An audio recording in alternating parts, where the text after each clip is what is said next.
ఈరోజు మనలో ఎవరైనా ఉన్నారా ఇంకా మీ జీవితాన్ని ప్రభువుకు అంకితం చేయని వాడు ఎవరైనా ఉన్నారా?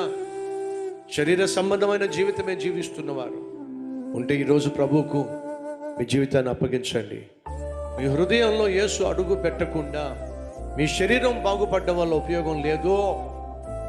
మీరు గిన్నె లోపల కడుగుతారా బయట కడుగుతారా?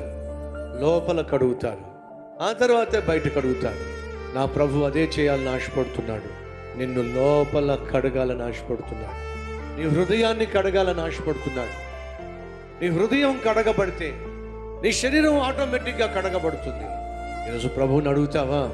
ప్రభువా, నా హృదయం నిత్యము హిమము కంటే తెల్లగా ఉండాలయ్యా. కడగబడిన జీవితమే నేను జీవించాలి, శుద్ధీకరించబడిన జీవితమే నేను జీవించాలి, పరిశుద్ధమైన జీవితమే నేను జీవించాలి.